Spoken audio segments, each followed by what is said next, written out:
तर आज आहे आमच्या कानाचे बारसे, म्हणजे कानाला जगात येऊन 12 दिवस पूर्ण झाले होते. तर पंजीने मस्त इथे रांगोळी काढून घेतली होती. तर जसं कानाच्या पप्पांच्या घरी सेलिब्रेशन झालं तसं कानाच्या मामाच्या घरी पण बारीचं सेलिब्रेशन होणार होतं. त्यासाठी गावातील लोकांना आमंत्रण दिलं होतं आणि पंगत ठेवली होती. आणि एकादशी असल्यामुळे खिचडीचा बेत होता आणि त्यासाठीची सगळी तयारी ह्या तिघींनी करून ठेवली होती. आणि हॉलमध्ये भजन होणार होतं, त्यामुळे हॉल पण रिकामा करून ठेवला होता. तर संध्याकाळी हळूहळू लोक यायला सुरुवात झाली होती आणि तशी पप्पांनी त्यांनी पंगत बसून दिली. बाहेर पाऊस असल्यामुळे घरातच पप्पांना याचं नियोजन करावं लागलं होतं.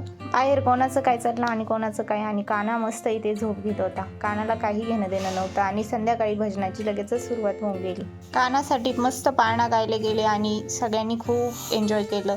सगळे खूप आनंदात होते. खूप दिवसानंतर आमच्या घरात देखील, म्हणजे माहेरच्या घरी देखील लहान मूल आलं होतं. तर सगळ्यांनी नाचून पाळणा गायला आणि काना देखील इथं ऐकायला आला होता. मम्मी पप्पा देखील खूप खुश होते आणि त्यांनी देखील कानासाठी मस्त नाचूनच पाळणा केला. आणि माझ्या बाळाचं बारीचं फंक्शन आणि मी नाचणार नाही असं होणारच, आणि मी पण मस्त पाळणा खेळले.